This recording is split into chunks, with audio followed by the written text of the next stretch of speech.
everybody. How you guys doing? I can't talk like Mike. Well, this is Mike's voice. No, maybe not. Okay, today we are here, okay, with an amazing brother from another Mr. Troy. And of course, he's HOB because he is with Mike. Chaos to clarity is our discussion today with hope, help, rebuilding when life falls apart.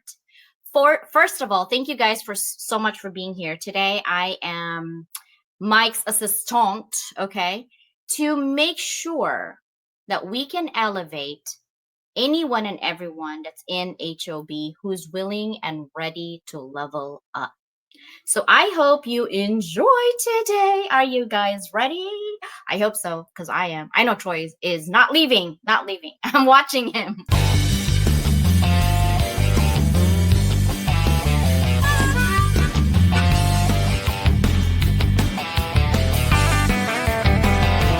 Are you looking to grow your network and your net worth with other high-level, heart-centered professionals? Then grab a seat and your favorite beverage and join Mike Asherbranner, the Redneck Connector. It's time for the Hounds of Business Community Happy Hour. Ta-da! Do you like my outhouse, guys? I know, I need to put pink lights in there. Mike gave me an outhouse to do a live today, so I hope it doesn't snow because I don't want to be cold by myself tonight, okay? But welcome to HOV community. I hope you guys are doing fantastic. Please make sure to pray for our brother Mike that he will get better because I don't want to be like here every Wednesday twice a day live streaming. In my live stream at 4 p.m. at HOB. I mean, I don't mind once in a while, but seriously, bro, you gotta get better. Okay, drink a lot of water. Hello, everybody. I know I look like Mike, don't I? Oh, I need my hat. Do I have my hat? Darn, I don't have my hat. One of these days, I'm gonna be ready to put my hat on. What I do have, I guess I could do it, right? Because I am your HOV queen of publicity. Why not? There you go. I got my hat. This is my hat for Mike today. How are you guys doing?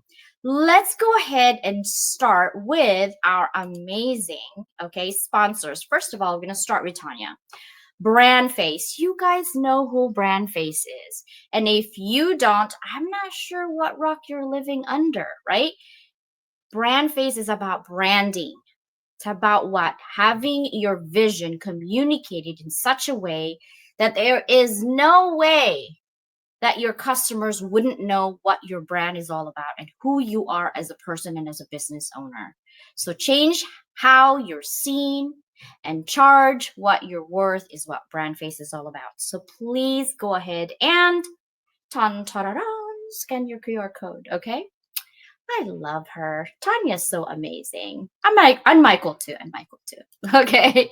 And of course, Richard Lowe, right? Transform your idea into a book. You guys already know he does a lot of books, right?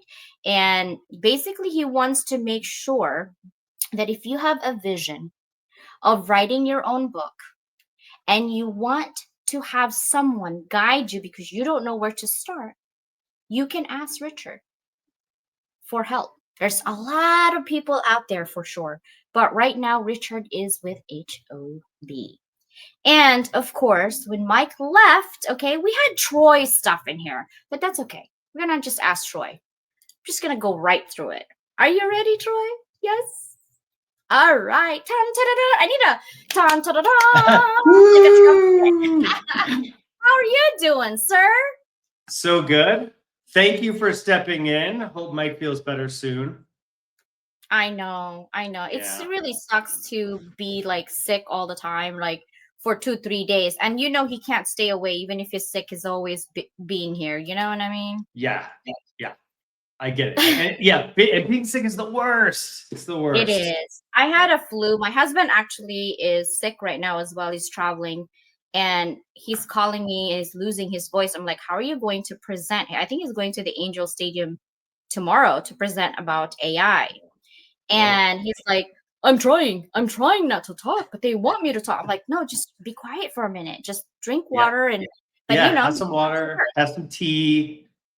yeah, have some tea. All right, so let's see who's in here already, Troy. Obviously, I was already here doing my YouTube stuff. And of course, look at Mike. He is here, right? Yes, yes. Lewis, he was also in my 9 a.m. PST today. Noni, what's Wow. up, sister? I've met Noni. Lewis, I need to meet because he's in Orange County. They're all HOB, by the way, Troy. They're all our brothers and sisters. That's my It's a sister, good group. Danielle. I know Danielle is from Sacktown, Sacramento, California, right? There you Yes. go. Yes, of course. And Mike is on there. And of course, my sister Susanna. She is in Oregon. Oregon. That's what I call it. Love it. Hello, Bobby. Welcome. All right, Troy. Today we're going to get to learn. Actually, this is the first time I've met you. And I don't know anything about you, but I'm sure Mike already knows everything and anything about you. So I want to get to know you and our fellow HOB. How about start your story from 20 years ago until today? Like, go back 20 years, just extrapolate those experiences. Ready, go. 20 years ago? Yeah. Man, 20 years ago, I wanted to be a history professor. And yeah, I was 20 years ago, graduating college, wanting to be a history professor. And so I applied to a whole bunch of places. I want to study Spanish history, and I got into one program, and it was the one I didn't want to go to, right? It was my safety school. I was like, like you don't want to get rejected from everybody, right? So you throw a safety school in, and but since I didn't want to go, I didn't, and instead I told the girl that I was dating at the time that I would just move with her across the country because she got into the grad school she wanted to go into. And I said, "Oh, that sounds great. Like, let's move to Washington, D.C. That sounds awesome. I'll get a moving van." And she said, I don't know if, are we going to move in together? I don't know if that's what, and I was like, it's fine. It's fine. I got the van. It's all good. And, she, to her credit, demanded that I figure out what I was going to do. And I said, "Oh, well, like I like wine, right? So I'll get into wine, right? You could do lots of jobs in wine. You could be a sommelier, you could buy wine, sell wine, import, export. I figured I could change jobs 7 times in that industry and live my whole life there. So that's what I did. I moved to Washington, D.C., got into wine, and here's a funny story. My first job. So I showed up to DC. I don't have a job. I don't have any prospects. I figure I'll just get a job when I get there, right? And I find like a job posting for a wine broker, and I think, "Ooh, that's sexy, right?" Like that's Yeah. sexy. So I apply, and I end up getting the job. And they tell me like, "Oh, you're our average people. They make like $80,000 a year." And I thought, "Oh my God, like more money than I could ever imagine." Like I was super excited to be a high school teacher because I heard you can make like $40,000. So I was like over the moon. I would go running into the bedroom. I jump on my girlfriend and say, "We have to celebrate." And we just made it to town.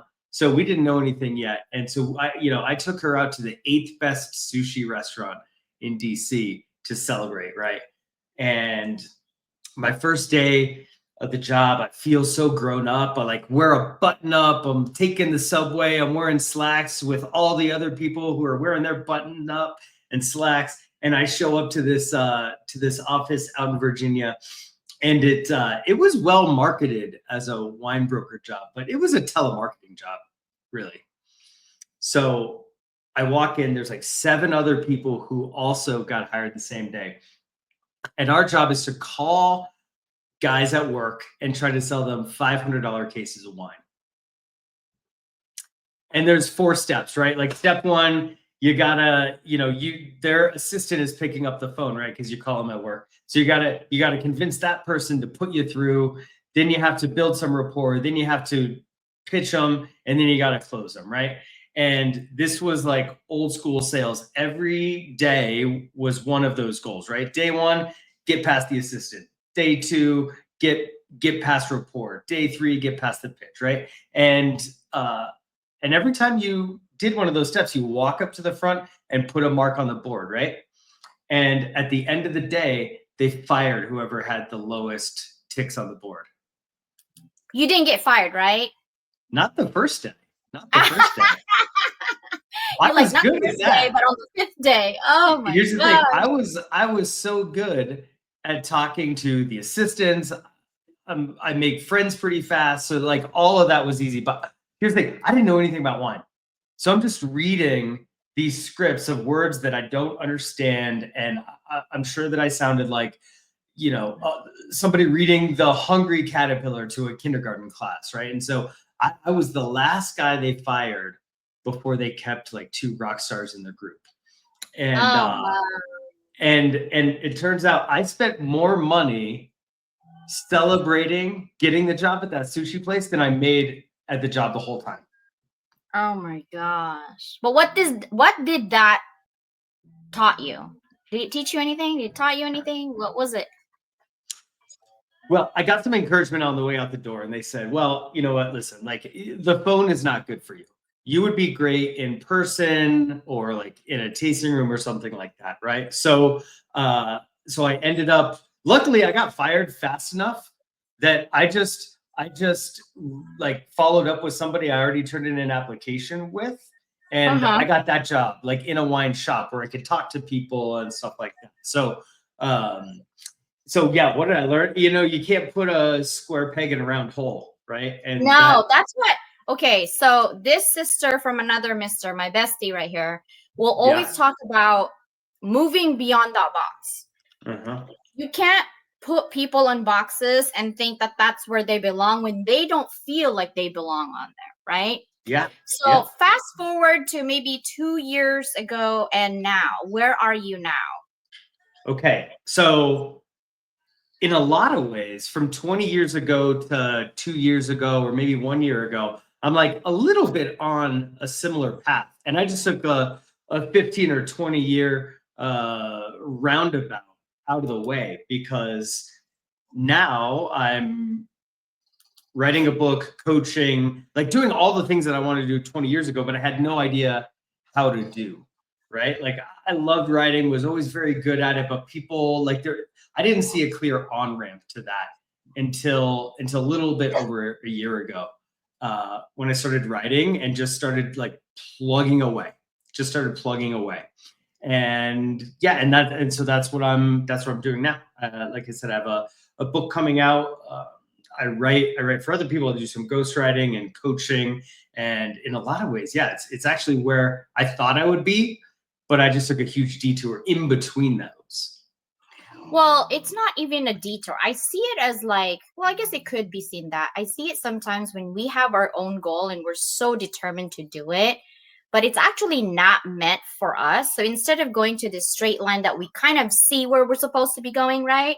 And then while we're driving, a ball just literally hits your car or something, and so you stop and you're like, okay, let me fix what's happening here, blah, blah, blah. And then you're like, wait, where was I going again? I exited the freeway. How do we go back to 15? Oh, right. So then you go to this route again. You're like, okay, we're on the freeway. It's another 6 more hours, right? It was 3, but we stopped by, and then boom, you don't have any gas anymore. So you got to go and eat, and you're hungry and you stop. I feel like that's the journey of life, right? Oh, I took the squiggly path for sure. The scenic route. Yeah, absolutely. Yeah, so you move from like craft distilling to personal coaching. So what was the pivotal moment that sparked this dramatic shift in your life's direction? There were 2 big ones. The first big one was like, I was in the alcohol business my whole adult career, essentially, right? And I developed a drinking problem. So I went to rehab. Like I couldn't couldn't do it anymore. I one day, like at oh gosh, I don't know, it was like 2021. You know, I was too drunk to be at home when my kids got home, and wife kicked me out. Said can't be here like this, and that I checked myself into rehab, and that was the biggest fork in the road for sure. And uh, then in that, you know, in that process, man, I learned so much, and a lot of what my coaching is based on now, and my self-care routine is based on things that I learned there, and overcoming addiction. And they were so strong that when I graduated, like the week I was supposed to graduate from rehab, I was working, you know, it's over, they feel like take care of myself, right? So I'm like working out, and I feel this like crunch in my shoulder, right? And it's a crunch I'd felt before, and I was like, you know what, I'm gonna go take care of it now, right? And so I go, and the orthopedic guy took an X-ray, and he says, oh, I don't schedule an MRI. He says, and so I go, okay. So 2 hours later, I'm crawling into another MRI machine. He gets the results, and he says, that evening, this is all the same day. He says, I'm not rare orthopedic tumors. And I say, yeah, send me that guy. Send me that guy. And so I got diagnosed with chondrosarcoma, which my surgeon called it a big, scary, dangerous, rare cancer. And this guy, this surgeon, he's the greatest. He is the most empathetic, coolest guy I know. And I'm so thrilled that, you know, we got to meet each other. It was, you know, bad circumstances for sure, but you know, I'm privileged to call him a friend now, and he's not just my doctor. And that cancer had eaten my whole shoulder blade. I asked him at one point when he had to take it out, I said, hey, can we keep a little piece of it? Because I want to put it on a necklace, right? Like, you know, like a mountain man who gone out and killed a bear. Like I wanted to do that. And he just looked at me and said, like, are you nuts? He said, there's nothing left. Oh my gosh. I'm like, are you nuts? What's wrong with you? This is not a hunting session. What's going on here? Wow, that's a lot. I mean, the mental health from going through, you know, drinking to, you know, your addiction to your cancer, that's a lot to go through. And you're here smiling like, okay, life is here, right? I know your upcoming book is called No Silver Bullets, right? Can we talk about what's in that book, and when can we actually expect that to be out? Yeah, let's do it. Okay, so when will it come? All right, I have 3 weeks left to revise this thing, and then it goes to copy editing and everything else, and then so it'll publish like May, June. It will be out May or June. And what's in it? Okay, so that diagnosis, I got my official diagnosis like 100 days into my sobriety, and that is like a condition that if you were an evil scientist, like player trying to think of a circumstance to put somebody through for relapse, it would be that, right? And I'm so grateful that I went through rehab first, because it allowed me to put together a toolbox that kept me sane and sober through all of the surgeries and diagnosis and everything that happened after that. And so what the tools that I put together are based on this framework. So when I walked into rehab, the stats on this are awful, right? Like getting sober is hard. Like depending on the stats you look at, but like 2/3 of people who try to get sober from alcohol don't make it a year without relapsing. And I asked my therapist, I said, well, how do people mess this up? Like everybody seems to mess this up. How do they mess it up? And they said, well, people make bad decisions when they're hungry, angry, lonely, or tired. Halt. Right? And I said, that's terrifying. Because we're all of those things all the time, right? Like, I don't know, will you play a little game with me? So, Let's okay. go.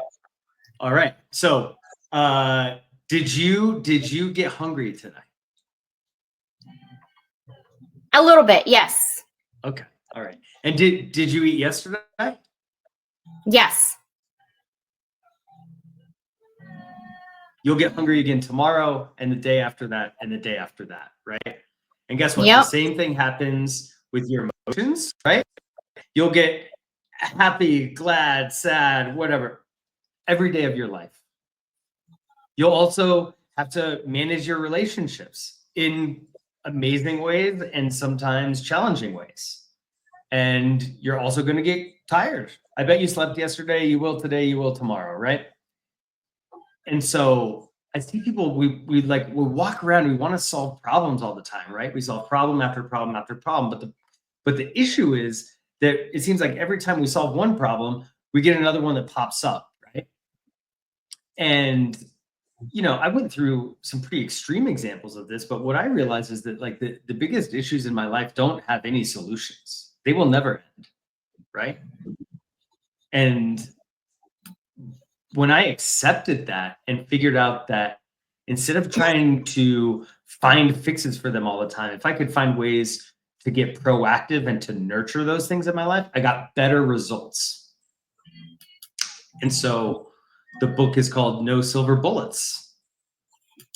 There are no silver bullets, right? There are no. So here's my here's my thing. First of all, Yeah. like Mike said over there, you know, thank you so much for being so open, right? We laugh here, we enjoy it. It's a good story, but honestly, you don't have to share those moments in your life that is low points where you know people sometimes do judge us and our low points.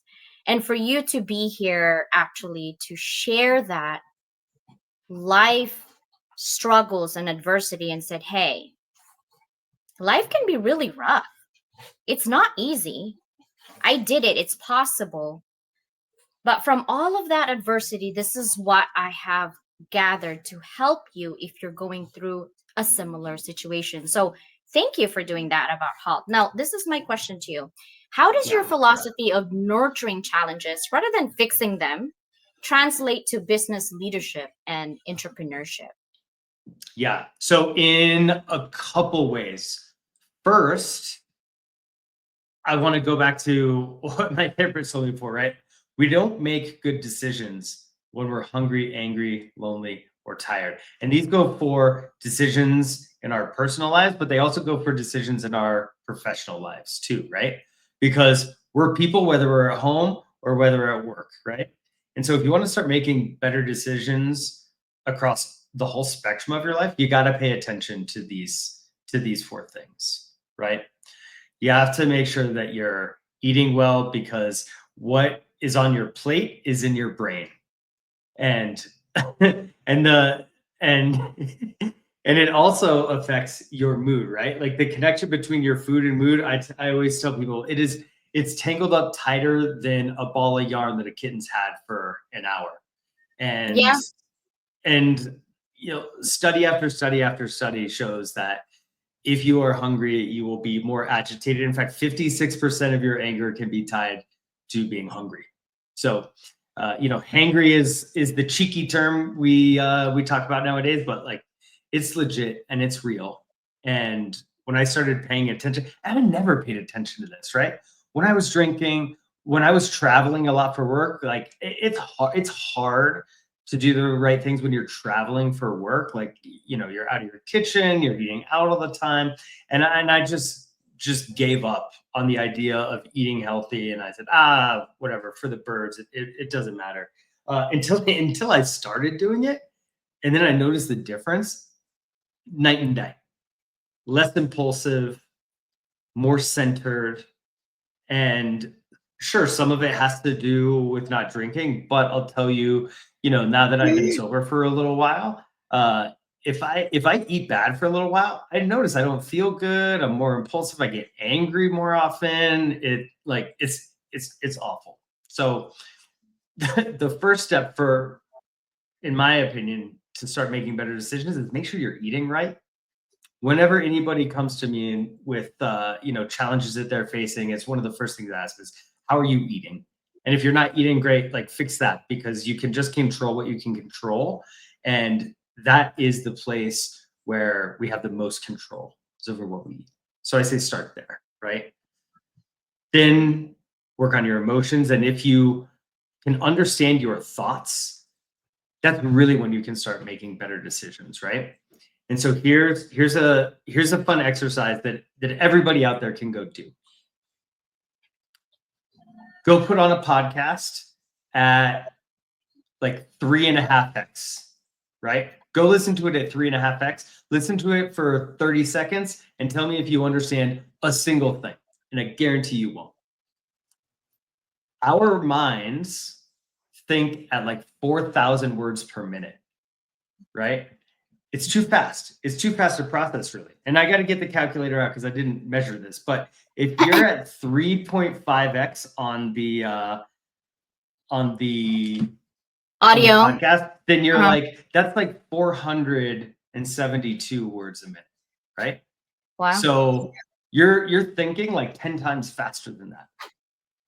So if you really want to understand yourself, you have to slow it down. How do you do that? We talk at, call it 135 words per minute, right? So if you can, and this research comes from James Pennebaker, if you transform your thoughts to language, you'll understand them better. And that transformation is critical.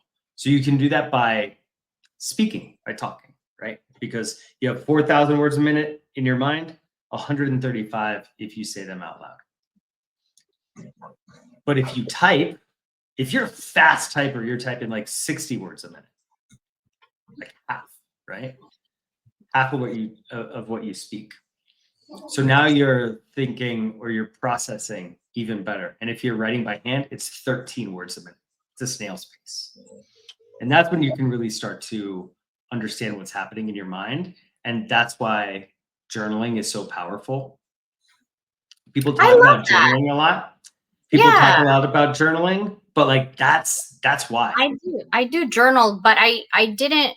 So for me, journaling was more of a venting session because I'm an only child. So I write my emotions from, getting rejections and feeling unloved to happiness to whatever. And my goal every day is to have peace of mind and happiness. That's always been my goal every day. And whatever I do, I stay with my mission, which is to level up the world through education. But scientifically, I have not thought about that. So thank you for doing that, because I do a lot of research and really putting in why journaling is important. You just build that bridge for me to realize that you're right. It slows down your emotions. Well, for us, non-English speaker, right? I was not born in America. I was born in the Philippines. English is my seventh language.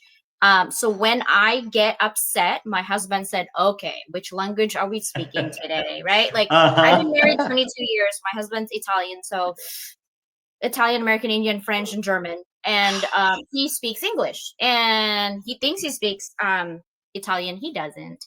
I speak better Italian than him. But anyway, it's funny, but he thinks he does. He doesn't. No. But when he gets mad, it's just English. When I get mad, I just, whatever language comes out of me is there, right? Yeah. And so I just journal, and my journal, if you're reading it, it's most of it is like half English, Tagalog, Visaya, Chinese, like sure. Yeah, but it just like I just whatever my emotions and whatever the words comes out, I just write it down, right? So I love that, nurturing those challenges rather than fixing them. Now, let's talk about Silver Bullet, okay? This is kind of intriguing to me. What actually made you choose this title, and how does this reflect your core message of the book? Yeah, so I found this title because it's something that I wrote in the book before the book had a title, right? And it goes back to what I was saying a little bit before was, all of these big issues that really don't have solutions. I was just thought there's no silver bullet. Every time you think you'll lick it, there's something else that comes up, right?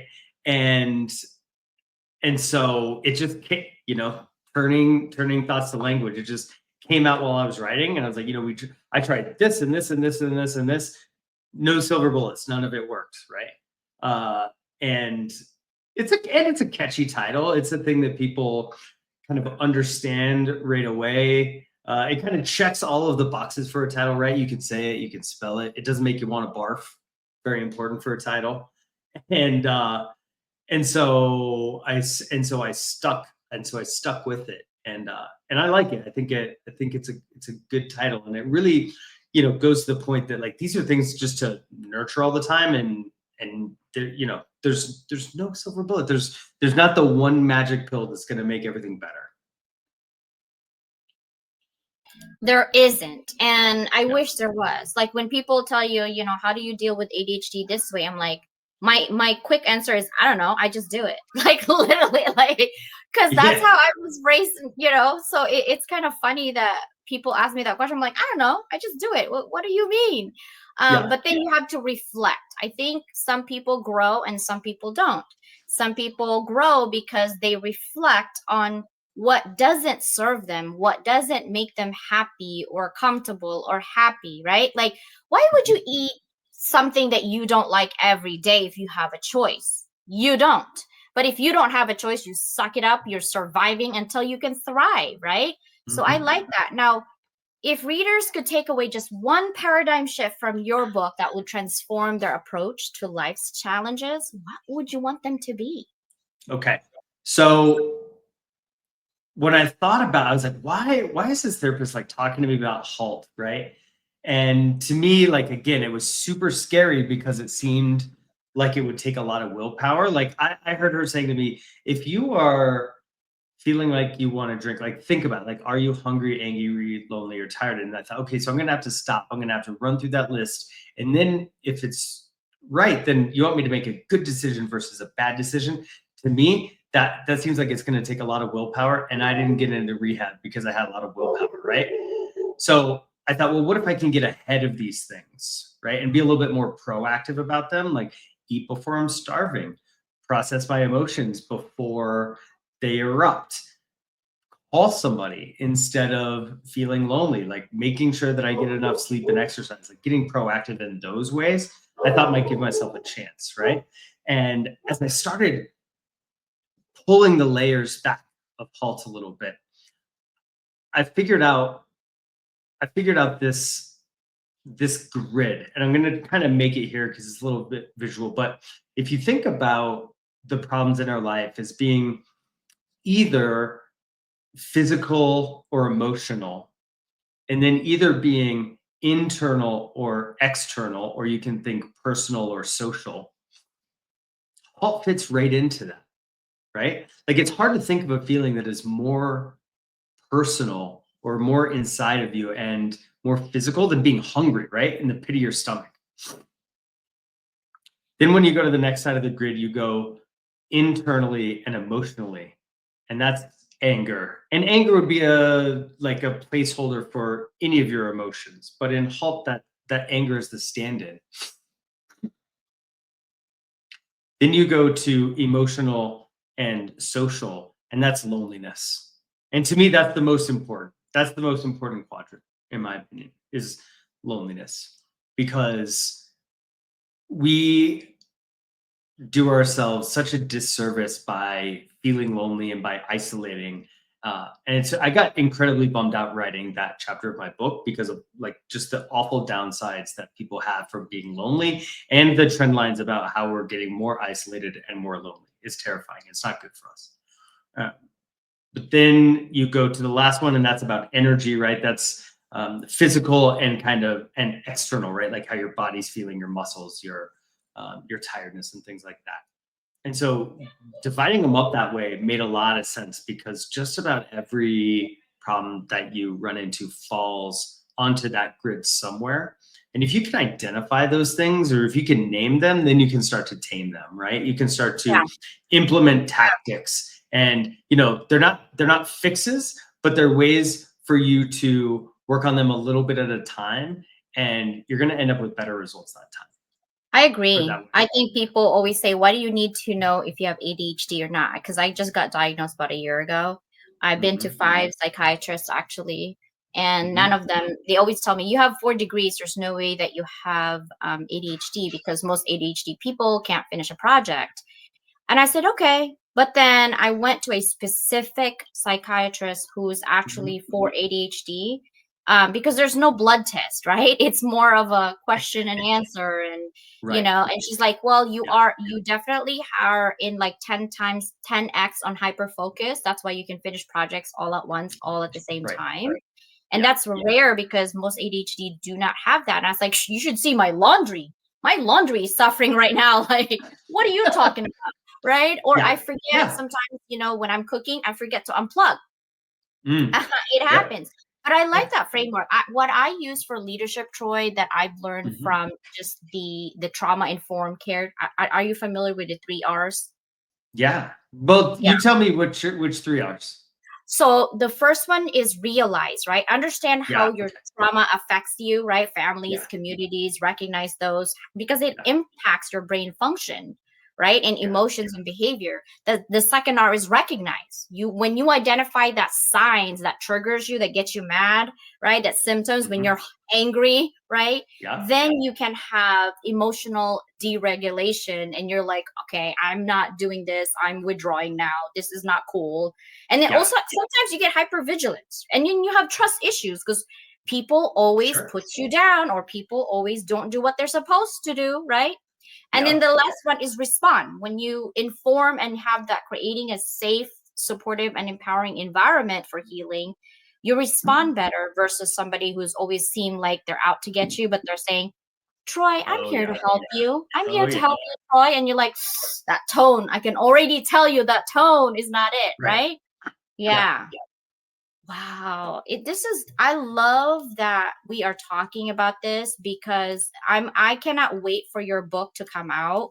I will definitely support you. In terms of your book, it's going to come out, you said March or April, or I'm sorry, April or May? No, so I will have them May or June. May or June. They print in April, then they got to ship them to me, and like the whole thing. So I will have them May or early June. Yeah. Okay, it's coming up. It's coming up. It's gonna be right around the corner. Honestly, the clock is ticking. Yeah. Are you gonna have book signing? Of course. Yeah. Yay! Where are you gonna go? Ooh, that's a good question. I don't have the answer to that question yet. San Diego. I'm like, come to San Diego. My aunt lives in San Diego. See? Nice. Yeah. Yes, we have a lot of hounds in this area. I think Lewis is in Orange County, right? Again, we have a lot of hounds in San Diego, so you all can come here and just enjoy our people. Wait, this is long. Let me see. In business, leadership, and entrepreneurship, nurturing challenges rather than merely fixing them fosters innovation, resilience, and sustainable growth. Embracing obstacles as opportunities for learning, cultivating their teams, problem solving. Yeah, but I love collaboration over competition. I mean, check it out. Mike and I do the same thing. We do live streams. Yeah. We don't compete. We literally pick up each other like, bro, I need you. Okay. Sis, I need you. Okay, I show up, right? Yeah, we're busy people, but we know who is important in our life that we got to pick up, right? Because collaboration over competition is always better than just doing it alone. Now, Troy, since you're in our family of HOV already, so welcome. Tell me. Thank you. What kind of things can we look forward about you and what you're about to do while we're waiting for your book? Ooh, okay. So there's a few things. If you want to keep, informed, if you want a little behind the scenes and stuff like that, you could sign. Let's see. Okay, you can go to my Substack. That's good. Okay, so on Wednesdays, I put out, I call it Halt on Hump Day, right? And so there's 4 things. There's one for each: hungry, angry, lonely, tired. One thing that you can do in your life to help you with that. So, sometimes for hungry, it'll be like a recipe that I like, or something about food or nutrition or something like that. I tend to throw out some journal prompts that I use, some ways to stay connected to people, or fun things to do in groups. And then, some type of either exercise or sleeping thing that I do in my life to help me process all of this. And I call it Halt on Hump Day. So that comes out every Wednesday. So you can go to my Substack there. If you go to my website and sign up for the newsletter, once a week I send an email about what's happening in the process of the book. I find that people are fascinated by being author. Like, lots of people want to write books. Very few of them do, but lots of people want to. And so getting a little bit behind the scenes has been pretty interesting. So it's a little bit of that, but it's more than that. It's always, I make sure that I give value every single time. So a lot of times it comes in the form of stories, like, oh, hey, this happened this week, or this is a little thing out of the book that you might find valuable. So that's troykarnes.com/newsletter. And I send those out Tuesdays. Sometimes they're late, but Tuesdays. I try to send them out Tuesdays. Yeah. And then otherwise, like, I'm on LinkedIn every day. There it is. LinkedIn every day. Yeah, if you like good vibes and mental health, go check me out. Go check me out there. We need to do a Halt Wednesday live on my side of the pond, right? Because this is Mike during nighttime. I have daytime. I'm a daytime person at 9 a.m. PST. And Mike is like, you need to live in the East Coast. Bro, I tried East Coast for 7 years. I can't do snow. No. Like, I can't. Not you. Yeah. I live in this house where it's like a mile away before you go to my house. Shoveling. Do you know how tall I am? I'm 5 feet tall. Shoveling. No. It's just, my kids, when it literally have a 1-inch snow, I would call their school. The Lelands are not coming to school today. They're like, Mrs. Leland, it's only an inch. I'm like, no. You know why? Because I hydroplaned already. Then I had black ice issue already. I'm not doing it. There it is. Yay. Don't leave, Mike. Because if you leave, it's gone. I love it. Well, thank you so much for being here. You have been so inspirational and amazing. Thank you. And welcome to the Hounds of Business community, brotherhood and sisterhood. We are so crazy happy to be people.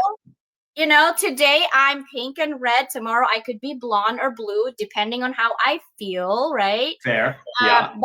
But what's important, Troy, is the heart. That's what's important to all of us, right? You have the heart, the passion, the soul to help other people. And it is not about you. It is about the services that you do to inspire others. And so we appreciate you. At least I personally appreciate you for sure. So I cannot wait for your books. Look at this amazing Hounds over here, right? Hump Day. Amazing. It is going to be amazing. And Michelle, yes, she is an amazing sister and she does journal. I see her writing her journal and she would that's awesome. Take a picture of it and she's like, Dr. CJ, see what happens? I was like, oh, wow. Okay. So that happens today. Tell me about it. It helps. It helps. It does. Thank you guys so much for being here. I appreciate you. Usually Mike goes all the way for an hour, but I had to teach business law.